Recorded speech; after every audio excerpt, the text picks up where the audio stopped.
Hello সবাইকে, কেমন আছো? আশা করছি সবাই খুব ভালো আছো। আমার প্রিপারেশন দেখে নিশ্চয়ই তোমরা সবাই বুঝতেই পেরেছো যে আমি কি করার জন্য রেডি করছি।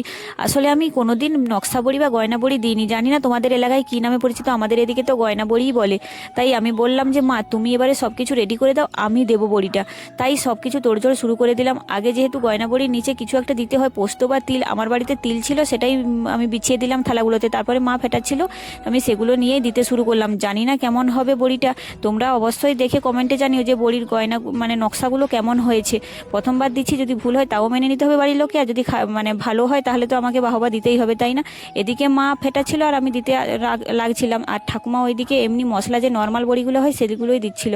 আমার এক্সাইটমেন্ট কিন্তু ভরপুর ছিল যে আমি প্রথমবারের জন্য দিচ্ছি। জানি না কেমন হয়েছে, তবে দেখে তো আমার নিজেকেই ভালো লাগছে যে আমি এত সুন্দর বানাতে পারি।